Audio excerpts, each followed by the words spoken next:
everybody. In this video, we're going to talk a little bit about similar triangles.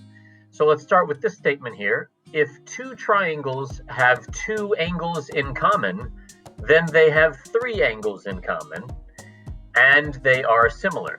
Now that sounds like a little bit of a weird statement. If they have two angles in common, then they have three angles in common.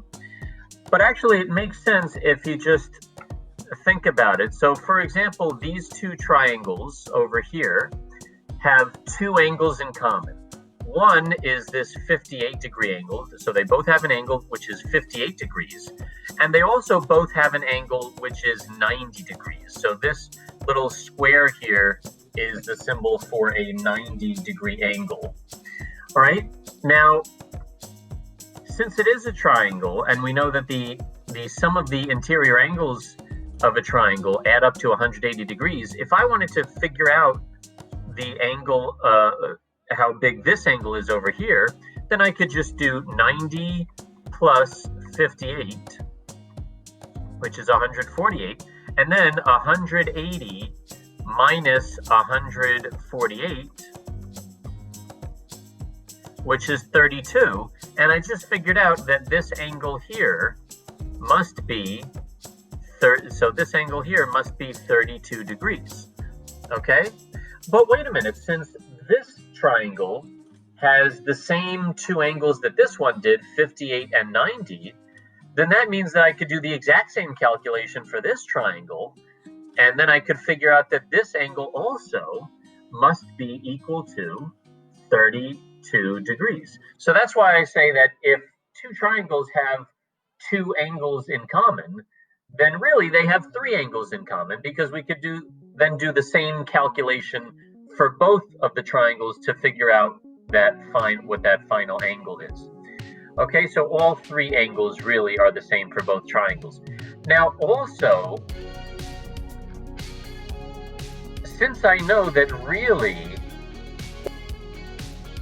all of the angles in these triangles are the same, then that means these two triangles are similar to each other.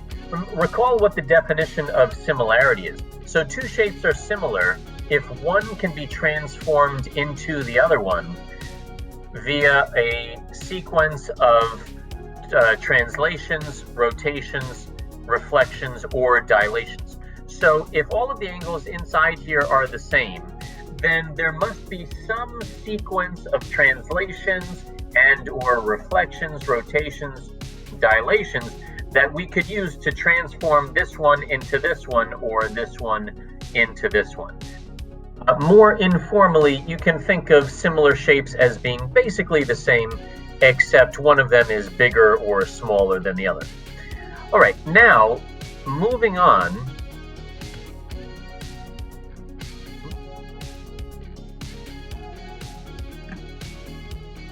Okay. All right, so if you know that two triangles are similar, the angles in both triangles will be the same. To find a missing side length, set up a proportion. So what I'm going to do in the final part of this video is I'm going to do an IXL exercise where it's going to show me two similar triangles. It's going to tell me that they're similar, and then it's going to ask me, well, what's the angle measure in this triangle, or what's the side length in this triangle? And if it's asking me for an angle, then that's pretty similar, because if I know that if the triangles, well, that's pretty easy, I mean, because I know if the triangles are similar, then all of the angles must be the same. And if it's asking me for a side length, that's also not too difficult. All I would have to do is set up a proportion to answer that. And I'll show you exactly what I mean right now. So let's go over to IXL. I had it open before. No, that's not it. That's the video that I'm making. Wait a minute. Here it is. Okay. All right, so here's the IXL. So let's get started. If two figures are similar, what is the, if these two figures are similar, what is the measure of the missing angle? So I know that all of the angles inside both of these triangles must be the same. How do I know that? Because it's telling me that they are similar. So if this over here is 61 degrees, then this one must also be 61 degrees. Okay? Okay, see how easy that is? Now over here, again, the two triangles are similar, which means that all of the angles in here must be the same as the angles in here. They just flipped this one around, but that really doesn't make it that hard. I can still see that this one must be, this one corresponds to this angle over here, so it must be 116 degrees, right? Let's see if we can get one that asks us for side lengths. This is another angle one. It's going to give me a side lengths one. I'm in the challenge zone already because I have this little button that you guys don't have. Okay, here. If these two shapes are similar, what is the measure of the missing length A? Okay, here is A over here. Now all I'm going to do is I'm going to set up a proportion and then solve the proportion. So I have over here, how can I set this up? I can say, I don't have to start with A, but you could. So you could say A over 60. That's an A, not a 9. A over 60 equals 36 over 90. Now you have to be careful when you're setting up your proportion. You have to be consistent. Whatever you do on one side, you have to set up the other side in the exact same way. What do I mean by that? Over here, I put the short side. You can see this side is shorter than this one, right? So I put the short side in the numerator here. I put the longer side in the denominator. And then since I did it that way for this fraction, I had to do it the same way for the other fraction. You can see here, I put, again, the short side in the numerator, and I put the long side in the denominator. If I had wanted to, I could have started like this. I could have done 60 over A, where I put the long side in the numerator and the short side in the denominator, but then I would just have to be consistent on the other side as well. Okay? So now let's just go ahead and solve this one. And what we can do to solve it is just cross multiply. So 90A is just going, 90 times A is just going to be 90A. Okay, and then 60 times 36. Let's work that out on the side. I'll do it this way, all right? That's going to be 0, 0. Okay, and then 36, that's 18. Okay, and then plus the 3 is 21. Okay, so I'm going to get, this is stalling for some reason, 2,160. All right, and then the next step would just be to divide both sides by 90. All right, and you know what? I don't want, let me just, I will just use a calculator here so that the video is not too long. So 2,160 divided by 90 is 24. So that means that angle A, not angle, side length A is equal to 24 meters because I see the symbol for meters over here. Okay, so that's 24 meters. Oh, and it's also written over here.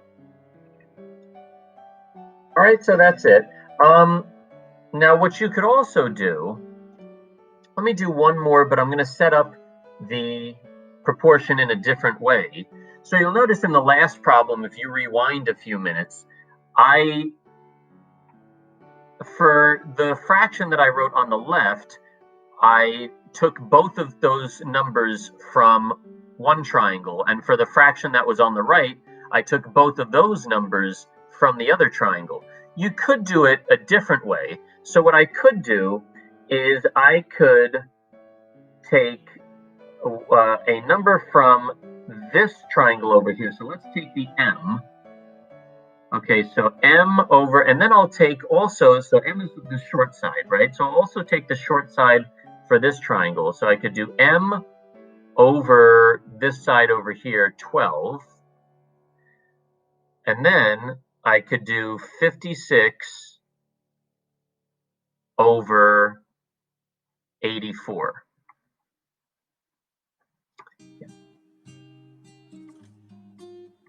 Okay, now notice again, I was consistent. Here I took the number was from, let's call this triangle 1 and triangle 2.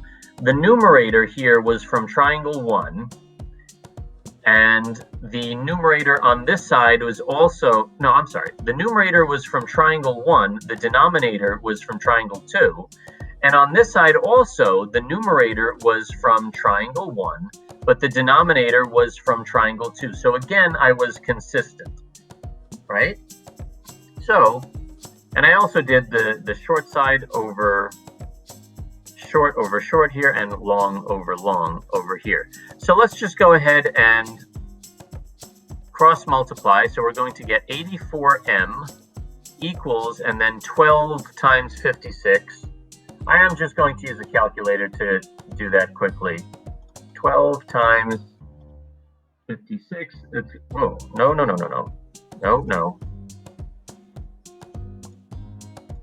672. Okay, and then we would divide both sides by 84, and we would get m equals whatever we get. Okay, so 672 divided by 84, okay, is 8. And I think all the rest, well, really, that's all I wanted to talk about in this video. I'm not making an IXL video here. So that's it, and have a great day.